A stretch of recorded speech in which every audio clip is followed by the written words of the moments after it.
Hi everybody, I'm Donna, and I'm going to do some hay evaluation today. It's June, it's time to do my barn clean out, so I want to evaluate my hay and see what I need to restock with, and so I'll know what amounts I need to get. What I've got here is Jigs Bermuda. It's originated in the 1980s. A gentleman named J.C. Riggs developed this hybrid, um, so therefore the name Jigs, putting his name together. It's out of deep southeast Texas, and it is a grass hay, a warm season hay, and it's been developed specifically for this region. I'm real pleased with this hay. Sometimes you'll hear Bermuda hay referred to as colic hay, and that's not true if it's farmed correctly. It needs to be harvested every 28 to 40 days. If you get past that time, it's too mature, it's too long, it's too tough and coarse, and then it can be a colic hay. Um, but if it's farmed correctly, it's an excellent horse hay. My supplier down in Welsh, Louisiana, he provides for all the way from your broken down, just out to pasture retired horse to the race horses at the track down at Delta Downs. So he's producing a good quality hay, and I pick it up just basically as soon as it comes out of the baler.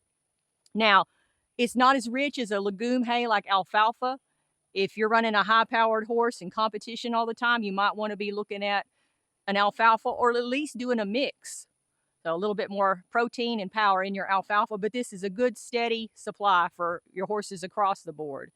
To evaluate your hay, you're going to use your five senses, and we'll pop this bale open, take a look.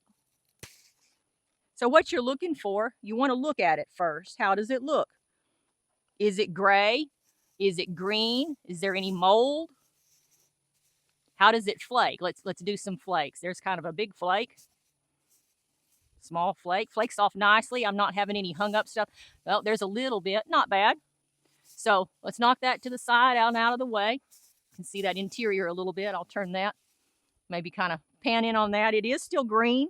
It looks good. It's got a nice leaf to stem ratio.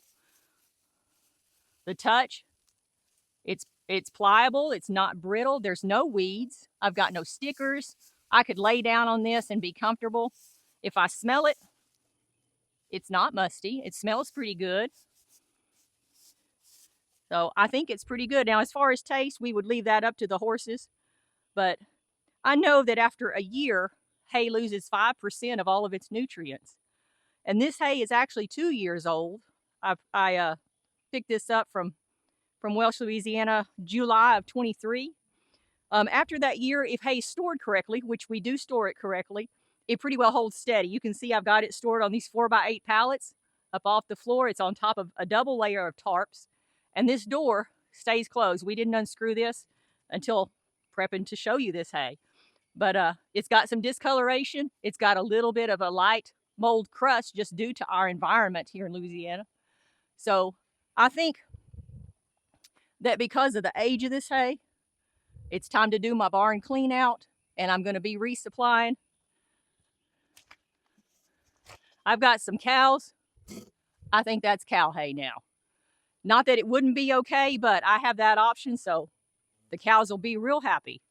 And they are not near as susceptible to mold, weed issues. They're a ruminant animal, and they can handle a lot more.